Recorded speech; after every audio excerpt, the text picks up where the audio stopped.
مقام امام حسین اب وہاں پر ہیں، 5 وقت کی نماز امام حسین خود پڑھا رہے ہیں، لوگوں کو واعظ و نصیحت بھی کر رہے ہیں، اسی طرح دن گزرتے جا رہے ہیں، یہاں تک کہ کوفہ والوں کو جب پتہ چلا کہ امام علی مقام امام حسین علیہ السلام نے یزید کی بیعت نہیں کی، تو وہاں پر کوفہ والوں نے جو بڑے بڑے سردار تھے انہوں نے ایک میٹنگ بلائی، اور میٹنگ کے اندر یہ بات طے پا گئی کہ ہم امام حسین کو خط لکھتے ہیں اور کہتے ہیں یا امام آپ مہربانی فرما کر ہمارے پاس آ جائیں، ہم آپ کی بیعت کریں گے، ہم آپ کے پیچھے نمازیں پڑھیں گے، آپ ہمیں صراط مستقیم پر چلائیں گے۔ اس وقت کیونکہ کوئی اور امام نہیں ہے آپ کے سوا، ہم یہ مانتے ہیں کہ آپ ہی حق پر ہیں، آپ ہی حق کے راستے پر ہیں، یا امام مہربانی فرمائیں۔ امام علی مقام امام حسین علیہ السلام کی طرف پھر انہوں نے خط لکھا۔ اب خط کیا تھا؟ بسم اللہ الرحمن الرحیم الی الحسین ابن علی من سلیمان بن سرد المسیب بن نجیبہ رفعت شداد و حبیب ابن مظاہر، بسم اللہ الرحمن الرحیم، اللہ کے نام سے شروع جو بڑا مہربان ہے اور نہایت رحم کرنے والا ہے، الی الحسین ابن علی، اور حسین ابن علی کی طرف یہ ہمارا سلمان بن سرد خزائی یہ بھی سردار تھے، اس کے علاوہ حبیب ابن مظاہر یہ دونوں صحابی رسول ہیں، انہوں نے خط لکھا۔ خط کے اندر کہا وشیعۃ المؤمنین والمسلمین من اہل الکوفہ سلام علیکہ، جو آپ کے شیعہ کوفہ کے اندر ہیں، مومنین ہیں، یہ ان کا خط ہے آپ کی طرف سے۔ اور آگے فرماتے ہیں فنحمد اللہ لا الہ الا هو اما بعد، اللہ کی حمد و ثنا اس کے بعد یہ ہے کہ ان لیس علینا امام، ہمارے پاس کوئی امام نہیں ہے، فاقبل لعل اللہ ان یجمعنا بک علی الحق والنعمان بن بشیر وکسر العمارہ، اور کہتے ہیں کہ اگر آپ مہربانی کریں ہماری طرف آ جائیں تو اللہ تعالی ہمیں حق پر جمع کر دے گا، اور نعمان بن بشیر اس وقت جو کوفے کا گورنر ہے، ہم اس کے ساتھ کوئی نماز نہیں پڑھ رہے ہیں، نہ اس کے پیچھے کوئی عید پڑھ رہے ہیں، اگر آپ مہربانی فرمائیں اگر آپ آ جائیں گے ہم اسے نکال دیں گے اور آپ کے پیچھے نمازیں بھی پڑھیں گے، آپ کے اوپر اپنی جان نثاری بھی کریں گے، اپنا مال بھی قربان کر دیں گے، اپنی جانیں بھی قربان کر دیں گے۔ یہ پہلا خط امام علی مقام امام حسین کی طرف آیا، اور جو آخری خط تھا وہ تھا بسم اللہ الرحمن الرحیم الی الحسین ابن علی من شیعۃ ابیہ امیر المؤمنین سلام علیکہ اما بعد فإن الناس ينتظرون ولا رأی لهم فی غیر العجل عجل عجل یا ابن رسول اللہ۔ اے اللہ کے رسول کے بیٹے جلدی آئیے، ہم آپ کے انتظار کے اندر ہیں، مہربانی فرمائیں۔ اب یہ کوئی ایک خط نہیں، 150 خط کوفہ والوں نے لکھے۔ کتنے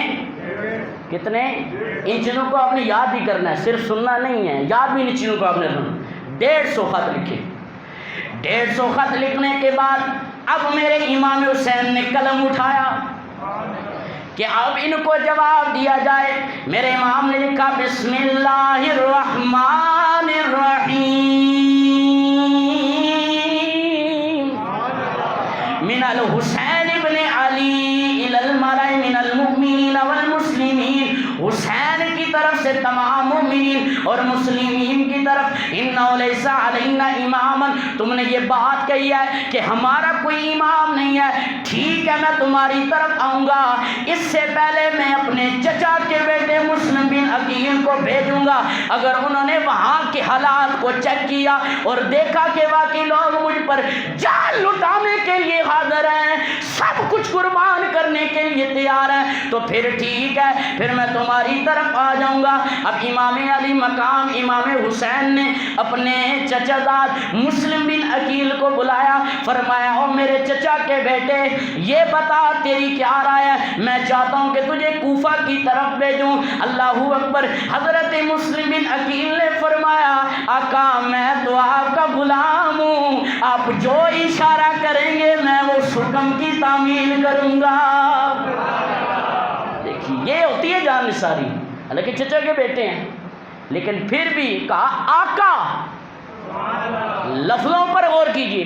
امام حسین اپنی رشتہ داری بتا رہے ہیں کہ تم میرے چچا کے بیٹے ہو. انہوں نے آگے سے یہ نہیں کہا کہ آپ بھی میرے چچا کے بیٹے. کہا نہیں آقا آپ جو حکم فرمائیں گے میں تعمیل کروں گا. فرمایا پھر بات یہ ہے کہ تم چلے جاؤ کوفہ, اور کوفے کے جا کے حالات مجھے بتانا کیا معاملات چل رہے ہیں. اللہ اکبر. حضرت مسلم بن عقیل آپ وہاں سے امام علی مقام امام حسین سے رخصت ہوئے. لیکن یہاں پر ایک بڑا منظر ہے. جیسے ہی امام مسلم بن عقیل اپنی سواری پر بیٹھنے لگے, امام علی مقام امام حسین نے فرمایا او مسلم ذرا ٹھہر جا, ذرا ٹھہر جا. فرمایا آقا کیا بات ہے؟ کہا نیچے اتر, کیونکہ امام علی مقام امام حسین کی نظریں دیکھ رہی تھی کہ یہ میری آخری ملاقات ہے. فرمایا نیچے اتر. حضرت مسلم بن عقیل نیچے اترے. فرمایا آقا کیا حکم ہے؟ فرمایا لگ جا میرے سینے, مجھے ملنے تو دے. آقا آپ ایسی کیسی باتیں کر رہے ہیں؟ آقا ہم ضرور دوبارہ ملیں گے. فرمایا نہیں نہیں مسلم میں چاہتا ہوں میں تجھ سے مل لوں. اللہ اکبر. امام علی مقام امام حسین نے سینے سے لگایا, لیکن حضرت مسلم بن عقیل نے ہاتھوں کا بوسہ دیا اور اس کے بعد رخصت ہو گئے. اب دو راستے نکلتے تھے مکہ سے, ایک ڈائریکٹ کوفہ جاتا تھا اور ایک راستہ وہ تھا جو مدینے سے ہو کر کوفہ جاتا تھا. حضرت مسلم بن عقیل نے مدینے والا راستہ اختیار کیا تاکہ جاتے جاتے حضور کی بارگاہ میں بھی حاضری دی جائے. جناب حضرت مسلم بن عقیل رضی اللہ تعالیٰ عنہ آپ مدینہ پاک آئے. مدینہ پاک آ کر حضور کی بارگاہ میں حاضری دی, الوداع کیا. گھر آئے, گھر آ کر گھر والوں کو بتایا کہ میں کوفہ جا رہا ہوں, کیونکہ آپ کی ابھی بیوی مدینہ پاک کے اندر تھی, آپ کے بچے بھی مدینہ پاک تھے. بڑے کا نام محمد, چھوٹے کا نام ابراہیم. بڑے کی عمر 12 سال, چھوٹے کی 10 سال عمر ہے. کہنے لگے ابا جان ہمیں بھی ساتھ لے جائیے. امام مسلم نے فرمایا نہیں بیٹا میں تمہیں ساتھ لے کر نہیں جانا چاہتا. کیوں ابا جان؟ وجہ کیا ہے؟ کیا جو سفر ہے بڑا دشوار ہے, بڑا کٹھن ہے سفر, میں تمہیں ساتھ لے کر نہیں جا سکتا. نہیں نہیں ابا جان آپ ہمیں ساتھ لے جائیں, ہم آپ کو کوئی تنگ نہیں کریں گے. اگر بھوک لگے گی ہم برداشت کر جائیں گے, اگر پیاس لگے گی ہم برداشت کر جائیں گے. ابا جان اب مدینے میں کون رہ گیا ہے؟ علی اکبر بھی چلا گیا ہے, علی اصغر بھی چلا گیا ہے, آنو محمد بھی چلے گئے ہیں. اب ہم یہاں کس کے ساتھ کھیلیں؟ مامو غازی عباس علمدار بھی چلا گیا ہے, ہمارا دل یہاں پر نہیں لگتا. مہربانی فرمائے ہمیں بھی ساتھ لیں. جب بچوں نے زیادہ اصرار کیا, حضرت امام مسلم بن عقیل نے کہا چلو میں تمہیں ساتھ لے جاتا ہوں, لیکن اپنی بیوی کو کہا کہ میں جا رہا ہوں, تم تیاری کر کے مکہ امام حسین کے پاس چلی جاؤ. اللہ اکبر. حضرت امام مسلم بن عقیل اپنے بچوں کو لے کر وہاں سے چلے. اللہ اکبر. جب آپ کوفہ کے اندر پہنچے, کوفہ والوں نے استقبال کیا, اتنا زبردست اقبال. حضرت مسلم بن عقیل حیران, اتنی محبت, کوئی ہاتھ چوم رہا ہے, کوئی پاؤں چوم رہا ہے. بچے ہیں, عورتیں بچوں کو اٹھا کر پیار کر رہی ہیں, کوئی پھل پیش کر رہا ہے, کوئی جناب ادھر سے بوسے لے رہا ہے, کوئی ادھر سے بوسے لے رہا ہے. حضرت امام مسلم بن عقیل نے دیکھا واہ کوفہ والوں کیا محبت ہے تمہاری. مختار سقفی نے کہا حضور آپ میرے مہمان بنے, آپ میرے گھر میں رہے. ادھر امام مسلم بن عقیل جب لوگ اکٹھے ہو گئے, آپ آئے, آپ نے امام علی مقام امام حسین علیہ السلام کا انہیں جو خط تھا وہ سنایا. تو وہاں ہی پہ لوگ تاریخ کی کتابوں کے اندر آتا ہے کہ 18,000 لوگوں نے امام مسلم بن عقیل کے ہاتھ پر امام حسین کے نام پر بیعت کر لی. کتنے لوگوں نے؟ 18,000 لوگوں نے بیعت کر لی. اب جب 18,000 لوگوں نے بیعت کی, امام مسلم بڑے حیران کہ یار اتنی محبت. آپ نے فوراً خط لکھا امام حسین کو, بسم اللہ الرحمن الرحیم, الحمدللہ الذی وبحمدہ وسلام علی نبی وآلہ, السلام علیکم ورحمۃ اللہ وبرکاتہ, یا اخی الحسین, اما بعد. فَإِن لَا يُكَذِّبُ أَهْلَهُ وَأَنَّ جَمِيعَ أَهْلَ الْكُوفَةِ مَعَكَ وَقَدْ بَعِينِ مِنْهُمْ 18,000 کہ کوفہ والوں میں لوگوں نے 18,000 لوگوں نے مجھ سے بیعت کر لی ہے، یا امام یہ بڑی محبت کا انتظار کر رہے ہیں، آپ جلدی کریں کوفہ آ جائیں۔ یہ خط آپ نے امام علی مقام امام حسین کو لکھ دیا۔ ادھر کیونکہ جو حکومتی چیلے ہوتے ہیں نا، چیلے ہر جگہ پر گھسے ہوئے ہوتے ہیں، سمجھ آئی؟ جس خاص ہوتے ہیں نا، ہمیں پتہ ہی نہیں ہوتا، کئی دفعہ ہمارے اندر بیٹھے ہوتے ہیں نا، ایسے ہوتے ہیں حکومت کے، ہر جگہ ہر دور کے اندر ہوئے ہیں۔ اب جب کوفہ والوں کا یہ دیکھا کہ وہ ہر طرف جا رہے ہیں، یا حسین لبیک یا حسین لبیک، گلی گلی کے اندر یا حسین کے نعرے لگ رہے ہیں۔ اب جو یزید کے چیلے تھے انہوں نے دیکھا کہ یار یہ کیا ہو رہا ہے، ہم کیا چاہتے ہیں اور یہ کہ وہ سب سے پہلے گورنر کے پاس گئے۔ گورنر اس وقت تھے حضرت نعمان بن بشیر، یہ صحابی رسول تھے۔ ان کے پاس آئے اور کہنے لگے نعمان تم کیا دیکھ رہا ہے، یہ کیا ہو رہا ہے، گلی گلی کے اندر حسین کے نعرے لگ رہے ہیں اور تو کچھ نہیں کر رہا۔ تو یہ صحابی رسول تھے، دل کے اندر اہل بیت کی محبت تھی۔ کہا تو کیا ہو گیا، کیا ہو گیا؟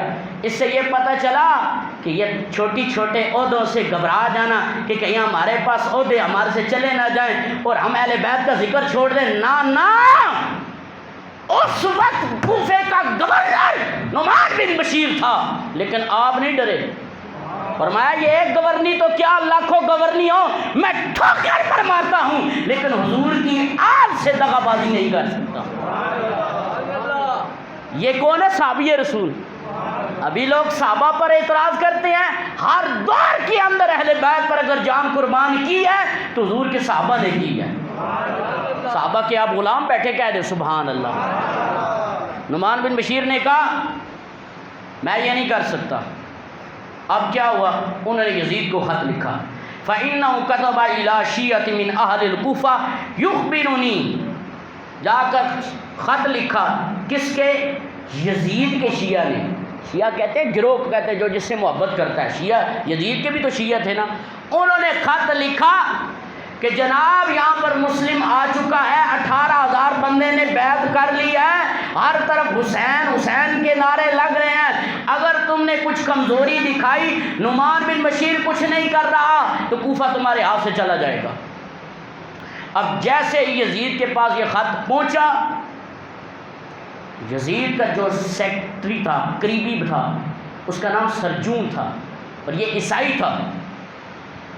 یزید نے کہا یار میں بڑا پریشان ہوں۔ سرجون کہنے لگا کیا؟ کہا یہ خط دیکھ، اس خط کے اندر کیا لکھا کہ مسلم بن عقیل کوفہ کے اندر پہنچ گیا اور ہر طرف حسین کے نعرے لگ رہے ہیں، اور اگر کوفہ میرے ہاتھوں سے چلا گیا تو سارا معاملہ خراب ہو جائے گا۔ کوفہ ایک بڑا شہر تھا۔ سرجون کہنے لگا تجھے میں وہ بات نہ بتاؤں جس کی وصیت حضرت امیر معاویہ رضی اللہ تعالیٰ عنہ کر کے گئے ہیں، تو اس بات کو مانے گا؟ کہا میں مان جاؤں گا۔ سرجون نے کہا کہ حضرت امیر معاویہ رضی اللہ تعالیٰ نے وصیت کی تھی کہ تو اس طرح کرنا کہ جو کوفہ ہے اس کا گورنر ابن زیاد کو بنا دینا۔ اب ابن زیاد کائنات کے اندر بدترین سے بدترین ظالم اگر انسان تھا تو ابن زیاد تھا۔ درندہ قسم کا آدمی تھا یہ، جسے قتل کی تو کوئی پرواہ ہی نہیں تھی نا، ایسے اڑا دیتا بندوں کو۔ کہا اچھا یہ بات ہے؟ کہا فوراً ابن زیاد اس وقت بصرے کے اندر تھا، کہا تم خط لکھو اور اسے کہو کہ بصرہ کے اندر اپنی جگہ کسی اور کو چھوڑے اور فوراً کوفہ جائے۔ اب جب یزید نے یہ خط لکھا ابن زیاد کی طرف، ابن زیاد نے بڑی چلاکی کھیلی۔ کیسے؟ لوگ اب انتظار میں تھے کہ امام حسین آ رہے ہیں، امام حسین آ رہے ہیں، امام حسین آ رہے ہیں، صبح شام دوپہر ہر جگہ تے انتظار ہو رہا ہے، امام حسین آ رہے ہیں، امام حسین۔ اس نے کیا کیا؟ اس نے ہاشمیوں کی طرح، جس طرح ہاشمی امامہ باندھتے ہیں نا، اس طرح امامہ باندھا، ہاشمی والی جو چادر ہوتی ہے وہ چادر کی، اور جو رستہ مکے سے آ رہا تھا نا کوفے کی جانب، کیونکہ لوگ اسی راستے پر انتظار کر رہے تھے کہ یہاں سے امام حسین آئیں گے، یہاں سے امام حسین آئیں گے، اس بدبخت نے اسی طرح امامہ پہنا، چادر اسی طرح لی اور وہ رستہ اختیار کیا۔ مکے سے کوفہ آتا ہے اور شام کا وقت تھا۔ جب لوگوں نے دور سے دیکھا نا، لوگ کہنے لگے بھائی رسول اللہ کا بیٹے آ رہے ہیں، یبنا رسول اللہ آ رہے ہیں، اللہ کے رسول کے بیٹے آ رہے ہیں۔ سارے کوفہ والے باہر نکل آئے، مرحبا مرحبا مرحبا۔ اس نے نقاب کیا اوپر، لوگوں کو کچھ پتہ نہیں۔ یہ آیا آیا آیا آیا، حضرت ہانی بن عروہ صاحب یہ رسول تھے، کہنے لگے اگر یہ امام حسین ہوتے تو انہوں نے نقاب کیوں کیا ہوا ہے؟ جب لوگ انہیں مرحبا مرحبا کہہ رہے ہیں، جب ہانی بن عروہ قریب ہوئے نا، انہوں نے نقاب کھینچ لیا۔ جب نقاب کھینچا تو آگے دیکھا ابن زیاد، کہا کوفہ والو تم جس کا استقبال کرو یہ امام حسین، یہ تو ابن زیاد ہے، یہ ابن مرجانہ کا پتر ہے۔ سارے کوفہ والے چپ۔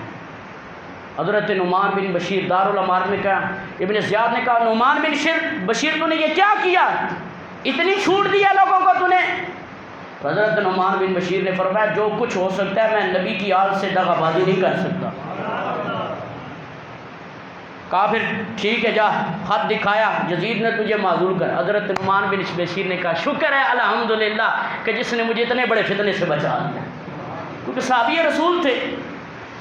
اب ابن زیاد نے سب سے پہلے مسجد میں بیٹھ کر خطبہ دیا۔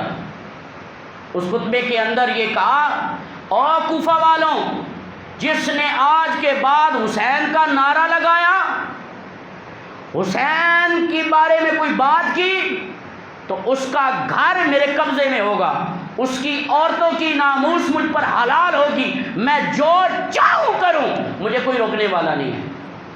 اب بندہ ہر حوالے سے کہیں جو ہے نا برداشت کر سکتا ہے، لیکن گھر والوں کے حوالے سے برداشت نہیں کر سکتے۔ اب ہوا کیا، جب ابن زیاد آیا تو حضرت مسلم بن عقیل جو ہیں وہ حضرت ہانی بن عروہ صحابی رسول ان کے گھر آ گئے۔ حضرت امام مسلم بن عقیل آپ بخار ہوا، آپ مسجد میں نہ جا سکے، لیٹ نماز کے لیے گئے تو کیا دیکھا گلی کے اندر کوئی بندہ ہی کون نہیں۔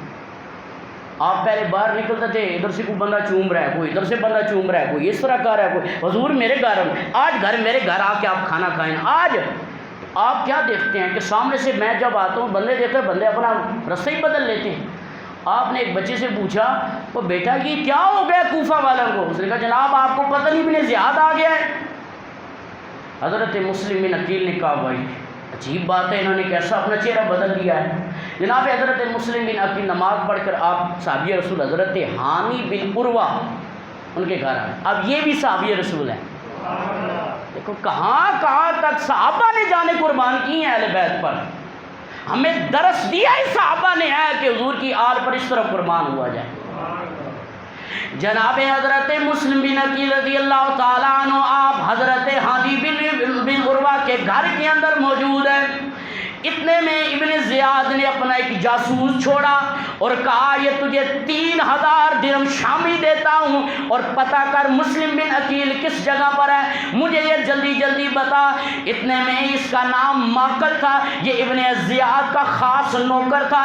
اس نے بڑے پھٹے پرانے کپڑے پہن کر یہ گلی گلی گھوم رہا ہے، ہر کسی سے پوچھ رہا ہے بتاؤ مجھے مسلم بن عقیل کدھر ہے، مسلم بن عقیل کدھر ہے۔ ایک کسی نے بتایا تجھے پتہ ضرور چل جائے گا، لیکن یہ ہے کہ حسین کے شیعوں سے پوچھ، وہاں سے تجھے پتہ چل جائے گی۔ یہ مسجد کے اندر آیا، حضرت مسلم ابن اوسجہ یہ نبی پاک صلی اللہ تعالیٰ علیہ وسلم کے صحابی بھی ہیں، یہ مسجد کے اندر نماز پڑھ رہے تھے، نماز پڑھتے رہے، یہ پیچھے بیٹھا رہا۔ جو ہی آپ نے سلام پھیرا یہ آ کر کہنے لگا جناب میں امام حسین کا چاہنے والا ہوں اور میں شام سے آیا ہوں اور یہ میں دینار لے کر آیا ہوں، درہم لے کر آیا ہوں، یہ میں حضرت امام مسلم بن عقیل کو دینا چاہتا ہوں تاکہ وہ جنگ کے اندر استعمال کر سکے۔ مسلم بن اوسجہ اس کی باتوں میں آگے اور اسے لے کر ہانی بن عروہ کے گھر آگے، وہاں پر امام مسلم بن عقیل سے ملاقات ہوگی۔ ادھر ملاقات ہوئی، اس نے درہم پیش کر دیے، انہوں نے سمجھا یہ ہمارا اپنا ہی بندہ ہے۔ اب اس کے بعد یہ دوڑ کر ابن زیاد کے پاس گیا، ابن زیاد کو جا کر اس نے بتایا کہ حضرت مسلم بن عقیل ہانی بن عروہ کے گھر کے اندر موجود ہے۔ ابن زیاد نے فوراً ایک دستے کو بھیجا، جاؤ ہانی بن عروہ عروہ کو بلا کے لے آؤ۔ اللہ اکبر۔ اب وہ فوجی جب آئے انہوں نے ہانی بن عروہ کو لیا، کہا تمہیں ابن زیاد بلا رہا ہے۔ حضرت ہانی بن عروہ نے کہا کس لیے بلا رہا ہے، کیا مقصد ہے؟ کہا ہمیں پتہ نہیں ہے۔ حضرت ہانی بن عروہ جب آپ گئے ابن زیاد نے دیکھا، ابن زیاد دیکھ کر کہتا ہے اچھا تو نے مسلم بن عقیل کو پناہ دی ہے۔ ہانی بن عروہ کہنے لگا کیا تیرے پاس ثبوت موجود ہے؟ ابن زیاد نے اپنے جاسوس کو سامنے کر دیا، ماکل سامنے آیا، کہنے لگا ہانی ذرا میری طرف تو دیکھ، وہ 30,000 درہم کس نے دیے تھے؟ میں نے ہی دیے تھے۔ حضرت ہانی بن عروہ سمجھ گئے یہ اسی کا جاسوس تھا، لیکن قربان جاؤں صحابی رسول کی محبت پر، آپ نے فرمایا او ابن زیاد اگر مسلم بن عقیل میری بغل کے نیچے بھی ہو تب بھی تجھے مسلم نہیں دوں گا۔ یہ تاریخ کا وہ جواب ہے جو آج ہر کتاب کے اندر موجود ہے۔ حضرت ہانی بن عروہ نے کہا اگر مسلم میری بغل کے نیچے بھی ہوگا تو تجھے مسلم نہیں دوں گا۔ اس نے حضرت ہانی بن عروہ پر ظلم کیا، زیادتی کی اور قید کر لیا۔ اب جب حضرت مسلم بن عقیل نے دیکھا کہ حضرت ہانی بن عروہ کو پکڑ لیا گیا ہے، آپ نے فرمایا اب اندر بیٹھنا جائز نہیں ہے۔ آپ نے تلوار لی اور آپ میدان میں آ گئے۔ آپ کی آواز پر 40,000 کوفہ کے لوگ آپ کے ساتھ ہوں۔ آپ نے دارالامارت کی طرف آپ نے چہل قدمی کی اور محاصرہ کر لیا۔ ابن زیاد ڈر گیا، لے یہ تو کام خراب ہو گیا، مسلم کے ساتھ اتنے بندے۔ اب ہوتا کیا ہے، ہر قبیلے کے اندر ایک سردار ہوتا ہے اور لوگ اپنے سردار کی بات مانتے ہیں۔ آج بھی یہی ہوتا ہے، ہماری جو ووٹنگ ہوتی ہے زیادہ تر آپ آگے پیچھے دائیں تو یہی ہوتا ہے کہ جی ہمارا فلاں جو قبیلے کا سردار ہے اس نے کہہ دیا ادھر ووٹ دیں گے تو ہم ادھر ووٹ دیں گے۔ تو ان کے قبیلے کے جو سردار تھے 20 بڑے سردار، ابن زیاد نے بلا لی ان کو، کہا یہ سامنے موجود ہے، شامی درہم بھی موجود ہیں اور سارا دینار بھی موجود ہے، ان کو اٹھاؤ اور اپنے لوگوں کو پکڑ کر لے جاؤ گھروں کو۔ اب یہ بڑے بڑے سردار اوپر آئے، کہنے لگا او یزید کا لشکر آ رہا ہے، یزید کا لشکر آ رہا ہے، وہ تمہیں فنا کر دے گا، تمہیں تباہ و برباد کر دے گا، چلو چلو اپنے گھر۔ اور تو کیا کرتا بیٹھے، جا اپنے گھر۔ اب انہوں نے جب کہا تو آہستہ آہستہ آہستہ آہستہ جناب کوئی ادھر جا رہا ہے کوئی ادھر جا رہا ہے۔ پھر عورتیں آ گئیں، عورتیں آ کر اپنے بیٹوں کو لے کے جا رہی ہیں، تو چلا گیا تو کے بنسی میرا کی بنسی، میرا کون سا آ رہا ہے۔ عورتیں آ رہی اپنے خاوند کو لے کر جا رہی ہیں، وہ کون ہے پیچھے کمانے والا۔ آہستہ آہستہ کرتے کرتے امام مسلم کے ساتھ 500 بندہ رہ گئے۔ کوفہ والوں نے بے وفائی کر دی، 500 بندہ رہ گئے وہاں سے۔ آپ نے جب دیکھا تو شام کی ٹائم ہو گیا، آپ نے فرمایا چلو آؤ نماز پڑھتے۔ آپ نماز پڑھنے گئے تو آپ نے سلام پھیرا تو دیکھا وہ 500 بھی چھوڑ گئے ہیں، پیچھے 30 آدمی رہ گئے۔ اس وقت امام مسلم بن عقیل کو زیادہ پریشانی یہ کہ میں نے اپنے بھائی حسین کو خط لکھ دیا ہے کہ کوفہ والے تو جان قربان کرنے کے لیے تیار ہیں اور ادھر یہ معاملہ ہو گیا۔ آپ نے فرمایا یار کوفے کا نکلنے والا راستہ مجھے بتاؤ، میں جلدی چاہتا ہوں کہ میں جلدی نکل جاؤں اور جا کے اپنے بھائی حسین کو منع کر دوں۔ اپنے بچے قاضی شریح کے حوالے کر دیے، کہا کہ اگر کوئی مدینہ قافلہ جاننے والا ہوا تو ساتھ روانہ کر دیں۔ خود امام مسلم نے وہ 30 آدمی، جب ایک گلی ختم ہوتی ہے ایک پیچھے سے ہٹ جاتا ہے، ایک گلی ختم ہوتی ہے دوسرا ہٹ جاتا ہے، کرتے کرتے کرتے کیا دیکھا وہ جو 30 آدمی تھے وہ بھی غائب ہو گئے۔ امام مسلم بن عقیل آپ تنہا اکیلا، آپ جا کے دستک دیتے ہیں تو لوگ دروازہ کھولتے ہیں، جب دیکھتے ہیں سامنے مسلم ہے دروازہ بند کر دیتے ہیں۔ آپ فرماتے او کوفہ والوں، میں وہی مسلم ہوں جس کے تم ہاتھ پاؤں چوما کرتے تھے، آج کیا ہو گیا ہے، کیوں نہیں باہر نکلتے؟ آخر آپ چلتے جا رہے ہیں، اب کیونکہ وقت ختم ہو چکا ہے، انشاءاللہ یہ موضوع جاری و ساری ہے۔ دعا ہے رب کریم سے اللہ پاک ہمیں اہل بیت اطہار کی سیرت پر چلنے کی توفیق عطا فرمائے۔ انشاءاللہ کل ہمارا مغرب سے لے کر عشاء تک جلسہ ہوگا امام علی مقام امام